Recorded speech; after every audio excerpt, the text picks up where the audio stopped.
Alright fam, I'm gonna try to show you how to do a nice simple swirl. Nothing crazy. So there's a lot of steps involved to get this prepped, but you can go to Michael's or Joann Fabrics and they have all sorts of starter kits. And inside the starter kit, one of the main things is it's a chemical called soda ash, and it's a white powder. So the first thing you do is go get a bucket or something, and for every gallon of water you normally want around 1 cup of soda ash per gallon. And what you do is you mix up the soda ash and the water, and you soak your shirts in the soda ash solution for at least, they say 20 minutes, but I normally do a half hour or more. And then once you have them soaked for that time slot, you want to wring them out, and the shirt wants to be damp, not soaking wet, so it's easier to work with, and then it won't make the dye as runny because of the water. So once you soak it, then you're ready to get going. Then after while you want to multitask, so while it's soaking, you can mix up your dyes. So if you go get the kits, they give you bottles with stuff already in it. You just gotta put water or shake them up. I use way more expensive dyes and way more different colors and stuff, and I have to use a ventilator and stuff, respirator, when I mix them up, because they're really harsh. But you see the results I get. So well, I'm gonna try to. So the cool thing about tie dye is you can repeat the same process every time and it will still come out different. So that's what's cool about it.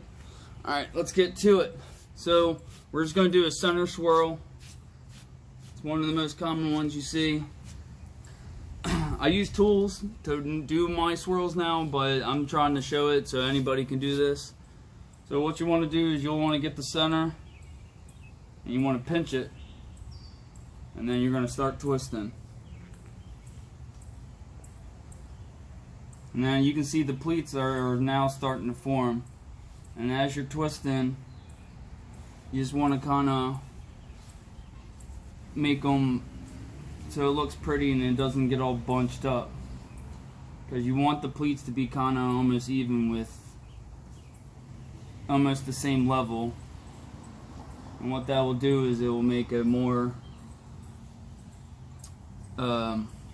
symmetrical tie-dye. So as you keep twisting, you'll see that it kind of looks like a hurricane, kind of like on how the map is. And then you kind of just shape it up. I know I make it look easy because I've done this a gajillion times, but once you twist it a couple times and you shape it up, that's what we're looking for. Now once we get there, we get our rubber bands.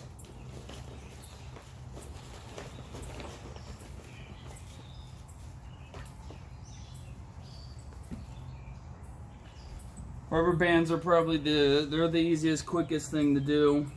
All the legit guys and my more intricate stuff, I have string and tie that I tied up with, and that's how it holds it up. And you just want to you don't want to put them on super tight. You want to get ones that are a little stretched out, so it just holds it in place. That's one of the other main things with tie-dye is tying it up and putting on your string or rubber bands correctly so it holds everything in place. So you don't want to go too crazy with it, but you want to put enough on it where it's gonna keep it where you want it. So it's gonna kind of look almost like a pizza when you get done with the triangles, how they look like pizza slices. What I do is the ones you can see that once you start putting on the rubber bands, that like these ends that are popping out a little more, you want to get a rubber band on them so it holds that in. This is a medium shirt, so it's not too much, but that's what we're looking for. You can see how that nice spiral, that's what we want. Alright, and now we're ready to dye. Let's do it.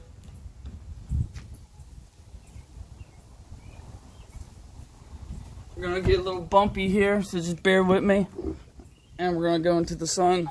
Huzzah! See, I got my other stuff going. That's down the road.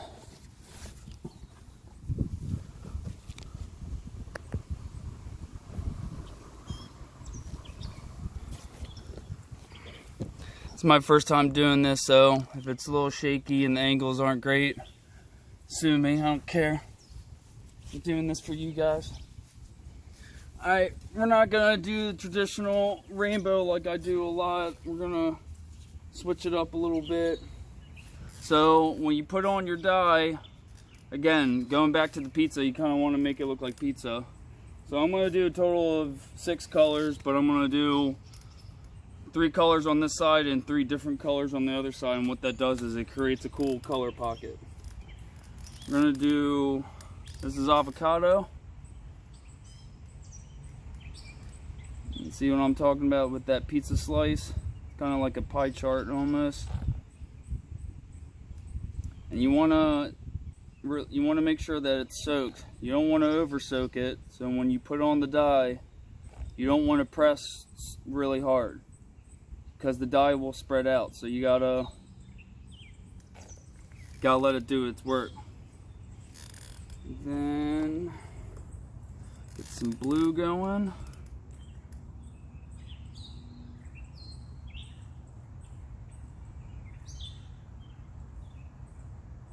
And the object is we don't want any white.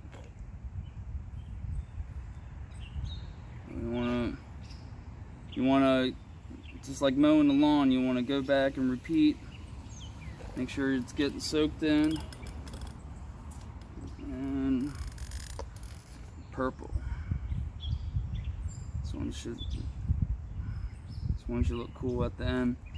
Now when you get to the center there, down in here, you want to put not a lot of dye because the dye can, if you don't tie it up right, the dye will flow down that way and then it can get all mucky and muddy looking, and that's not what we're going for, because if you put just enough dye, it will do a nice even saturation. And what I like to do is after you get your dye on, I go over it like one more time, just real lightly, make sure it's fully saturated.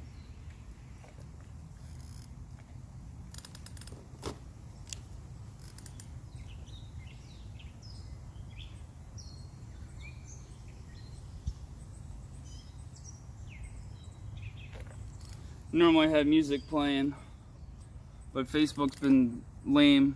And they've been chopping down on people for copyright songs. And I don't really listen to my own music. I listen to everything. So I'm not trying to get this video taken down. Alright, so we got side one done. And you want to wear gloves and protection, because if you don't wear gloves, your hands are going to get really dirty, and when you touch the shirt and all that stuff, you can get dye where you don't want it to, and you don't want that. And you can see that I have like a grate, so you want something where you want like a grate or a Tupperware container, something where it's gonna drop through, and because if you just do it on a flat surface, all the dyes is gonna soak up on the other side and it's gonna go where you don't want it. So now we're gonna flip this dude.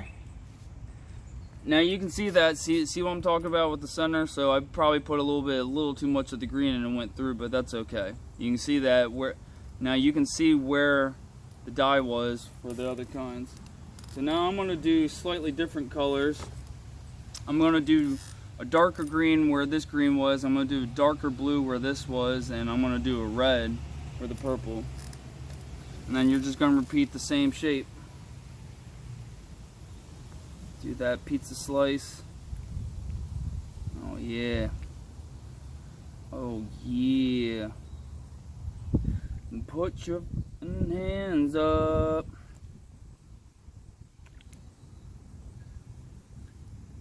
Shout out to the boys and Jeffrey Bezos.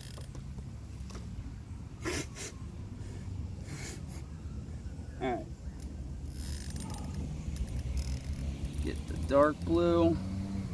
And if you're curious of the dyes that I use, they're from DH Dharma Trading.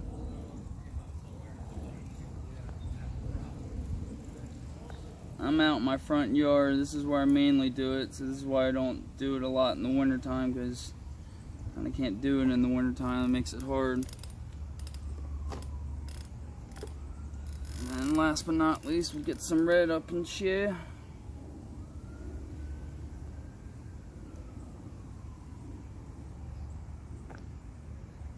This side's not as much with the pizza, but that's the cool thing about tie-dye is there's no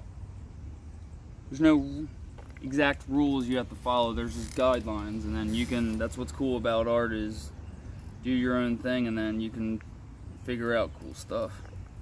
So I'm gonna do like I did the other side, where I'm just gonna touch up each side again, so I make sure it's fully saturated, because what we want is we want almost no white. If you lightly dye it, you can get more white than you want, or if you tie it too tight with the rubber bands and string, you have to really saturate it, because if you tie it too tight, the dye will be restricted and won't flow everywhere. That's why I like rubber bands for this stuff, because it doesn't do it super tight, and you just gotta apply it.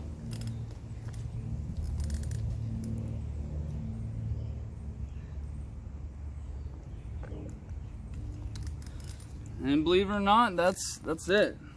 So once you dye it, I'm gonna flip it back to the original side. I'm gonna put it over here, because you can see where you can kind of see where the dye was that went through, and I flipped it over here so it's not getting on it.